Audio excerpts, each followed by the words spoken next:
Some people do not break when life takes something from them. Sometimes, we break when one public shame convinces us we were never worth much to begin with. We can lose money and still keep walking. We can lose comfort and still keep breathing. But when we lose the place that made us feel useful, the place that made us feel chosen, the place that let us believe we were finally becoming someone, that is when panic begins to whisper that our whole life is over. And panic is dangerous for one reason. It never waits for time to speak. It sees one closed door and immediately calls it the end. But sometimes, the place we beg life not to take from us is the very place quietly destroying us. If you have ever lost a role, a job, or a place that made you feel like someone, this story is for you. Because in a small village at the foot of Green Hills, a young potter once believed his future had been destroyed in a single morning. But the day he thought life had thrown him away may have been the day life pulled him out of the wrong hands. At the edge of the village stood the largest pottery yard for many miles. Its kilns burned day and night. Merchants came from nearby towns to buy its jars and grain pots. For men with no land and no inheritance, the yard was more than work. It was bread. It was standing. It was the difference between being called useful and being called a burden.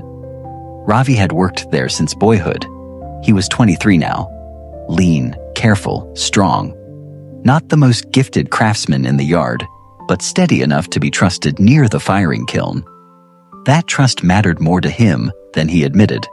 Ravi had no field, no respected family name, and no savings for some grand future. What he had was a place.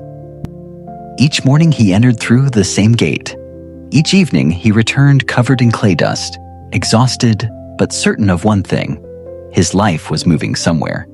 He even allowed himself to believe that one more year of saving might be enough to marry Mira, the girl whose father kept asking polite questions about his stability. And Ravi had learned that stability was just another word for being allowed to hope.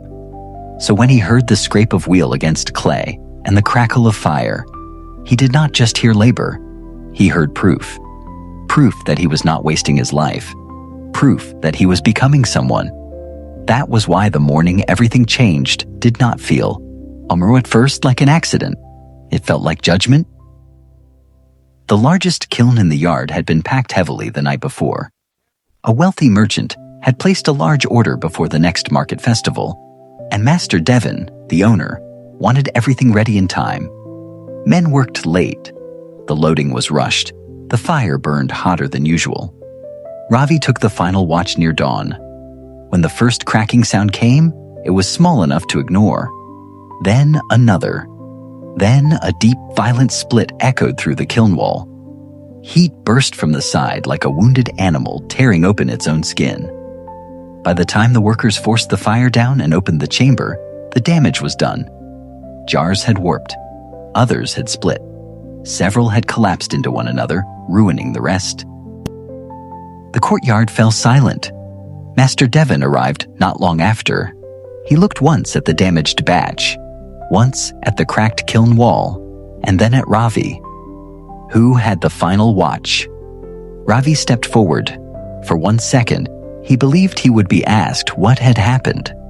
Instead, Devon's face hardened with the quick certainty of a man who needed a culprit more than he needed truth. "You were trusted with the last hours," he said. "And now look." Ravi opened his mouth. You can't just let this happen, Devon. "Master, we have the to wall do had been something. straining for Please days. just. I heard the... You heard and you did nothing?" The other workers lowered their eyes. No one moved. No one helped. No one wanted to stand too close to a man already being chosen as the sacrifice. Ravi felt heat rise through his body, not from the kiln, but from the eyes gathering on him. "I did not cause this," he said. Master Devon stepped closer. "In this yard, the man who stands watch is responsible for what survives the night." Then, in front of everyone, he pointed toward the gate. "Take your wages for the last week and leave. You will not work here again." The words landed harder than the kiln collapse itself, because a ruined batch could be remade. But a man dismissed publicly did not just lose work. He lost face. As he lost standing? Ravi stood there with clay on his arms and ash on his clothes, while the yard that had once felt like the shape of his future suddenly looked at him as if he had become dangerous to stand near. No one argued for him. No one said the kiln had been old. No one said the firing had been rushed. When shame enters a crowd, courage often leaves first. Ravi took the small cloth purse they handed him. It felt far too light. Then he walked out through the gate he had entered almost every day for years, and with every step, one thought beat louder inside him. It is over. By noon, the village knew. Women drawing water paused when he passed. Men near the tea stall lowered their voices, but not enough.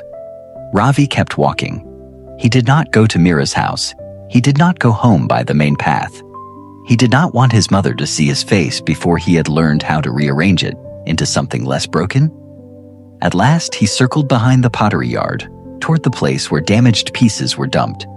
Broken rims, collapsed bowls, pieces too flawed to sell and too compromised to trust.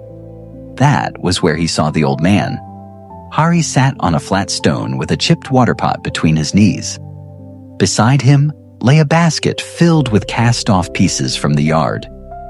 People in the village knew him as the man who repaired what others discarded, the kind of work people respected only when desperate enough to need it.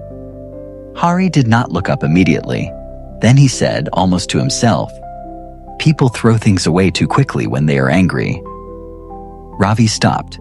For a moment, he thought the old man was speaking about the broken pottery. Then he realized the words had found him too cleanly. "I am not a pot," Ravi snapped. Hari lifted his eyes. "No," he said. "Pots are often judged more carefully." Ravi should have walked away. Instead, he stood there, the humiliation still burning so brightly inside him that even irritation felt like relief. "You know nothing about what happened." Hari nodded once. "That is possible." Then he looked back down at the vessel in his hands and said, "But I know this. A thing can crack long before the day someone chooses to blame the wrong person for it." Ravi's jaw tightened. "Easy for you to say." Hari said nothing. Ravi took a step closer, anger rising because anger felt better than helplessness. "You sit here repairing scraps. You do not know what it is to be thrown out in front of the whole village." Now, Hari looked at him fully. "I know what it is," he said, "to be thrown away by the same hands you trusted to build your future." The sentence struck Ravi silent. He went home eventually. His mother wept when she understood, not only because the money was gone, but because the village had watched him lose it. The next morning, he woke with the same heaviness pressing against his ribs. He had no plan, no alternative work, no answer for the people who would ask what he intended to do now. So by midday, he found himself back near the broken yard. Hari was there again. "There is more work than pride in this corner," he said. "That is why few men come willingly." He pushed a basket toward Ravi. Inside were cracked bowls and damaged lids. "Sort what can still hold water from what cannot." Ravi stared at him. "That is your work?" "It is work enough to feed an old man." Ravi almost laughed. "I worked in the main yard," he said. "I handled kiln batches meant for merchants." Hari did not react. "Yes," he said. "And today you are sorting broken bowls." The words should have humiliated Ravi further. Instead, because they were spoken without cruelty, they stripped him of the luxury of pretending. So he sat.